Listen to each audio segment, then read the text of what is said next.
बात करते हैं झारखंड के, जहां आजसू के एकमात्र सांसद चंद्र प्रकाश चौधरी के एक स्टेटमेंट की वजह से चर्चाओं का बाजार सरगर्म हो गया है।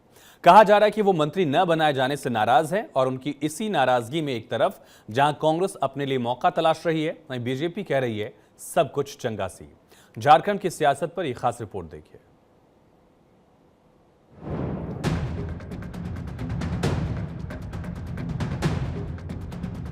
नतीजों के बाद झारखंड की सियासत भी नए मोड़ लेती दिख रही है। झारखंड में बीजेपी ने आजसू के साथ चुनाव लड़ा था और एनडीए को कुल 9 सीट भी हासिल हुई, जिसमें 8 सीटें बीजेपी को मिली, जबकि गिरिडीह की एक सीट पर आजसू ने जीत दर्ज की थी। लेकिन अब खबरें हैं कि गिरिडीह से आजसू के निर्वाचित सांसद और पार्टी के वाइस प्रेसिडेंट चंद्र प्रकाश चौधरी नाराज हैं और उनकी नाराजगी की वजह भी वही है जो गठबंधन में सरकारों के सामने हमेशा ही सबसे बड़ी चुनौती रही है, यानी मंत्री पद। चंद्र प्रकाश चौधरी भी एनडीए कोटे से मंत्री नहीं बनाए जाने से नाराज हैं। उन्होंने कहा कि उन्हें न सही तो उनके समाज के किसी और नेता को ही मंत्री बना दिया जाता। उन्होंने पिछली सरकार में भी मंत्री पद नहीं मिलने का दर्द जाहिर किया और कहा कि इसका असर झारखंड विधानसभा चुनाव पर भी नजर आ सकता है। चंद्र प्रकाश चौधरी की इस नाराजगी के बाद अब चर्चाओं का बाजार गर्म है और इस सियासी सरगर्मी के बीच कांग्रेस अपने लिए भी मौका देख रही है। कांग्रेस ने इस मुद्दे को लेकर बीजेपी नेतृत्व पर सवाल तो उठाए ही आजसू चीफ सुदेश महतो को भी कटघरे में खड़ा कर दिया। मैंने कहा कि यह लोकतंत्र है और यही लोकतंत्र की खूबसूरती है कि हर व्यक्ति चुनाव लड़ना चाहता है और लड़ता है।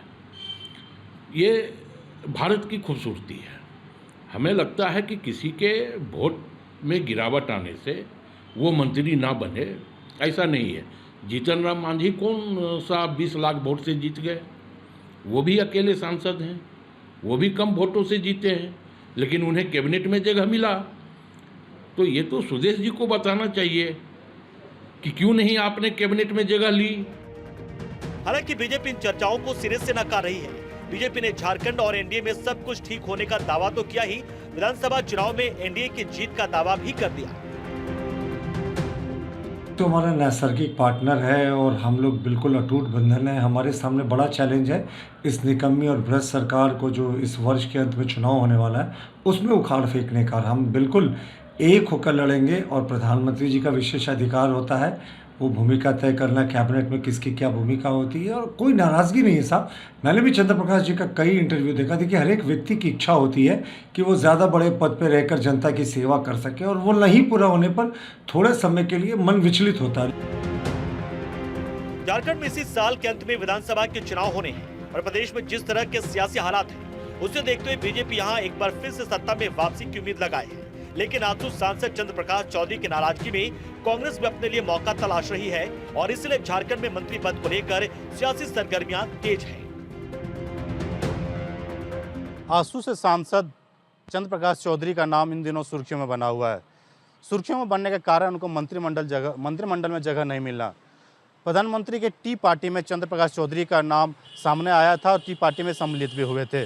सूत्र बताते हैं टी पार्टी में सम्मिलित होने के बाद सुदेश महतो से कुछ अनबन की बातें आई, जिनके बाद चंद्र प्रकाश चौधरी को मंत्रिमंडल में जगह नहीं दी गई। सूत्र ये भी बताते हैं चंद्र प्रकाश चौधरी और सुदेश महतो में सब कुछ ठीक नहीं है। हालांकि आजसू की तरफ से कोई भी आधिकारिक बयान इसमें नहीं आया है। बीजेपी इन तमाम जो बयानबाजियों पर अपना पक्ष रखते हुए कहा कि आजसू के साथ हमारा जो घटक दल आजसू है उनके साथ अच्छा रिश्ता है और विधानसभा चुनाव में उनके साथ लड़ेंगे। हालांकि कांग्रेस ने इस तमाम मुद्दों को तूल देने की कोशिश की। कांग्रेस के नेता ने कहा है कि आजसू प्रमुख सुदेश महतो के साथ चंद्र प्रकाश चौधरी की कुछ अनबन की बातें होगी या फिर प्रधानमंत्री मोदी से कुछ डील किया गया सुदेश महतो ने, जिसके कारण चंद्र प्रकाश चौधरी को मंत्रिमंडल में जगह नहीं दी गई। हालांकि अब देखने वाली बात होगी कि आजसू की तरफ से इन तमाम बातों को लेकर क्या प्रतिक्रिया आती है। अपने सहयोगी अरविंद के साथ मैं धनंजय, भारत 24 रांची।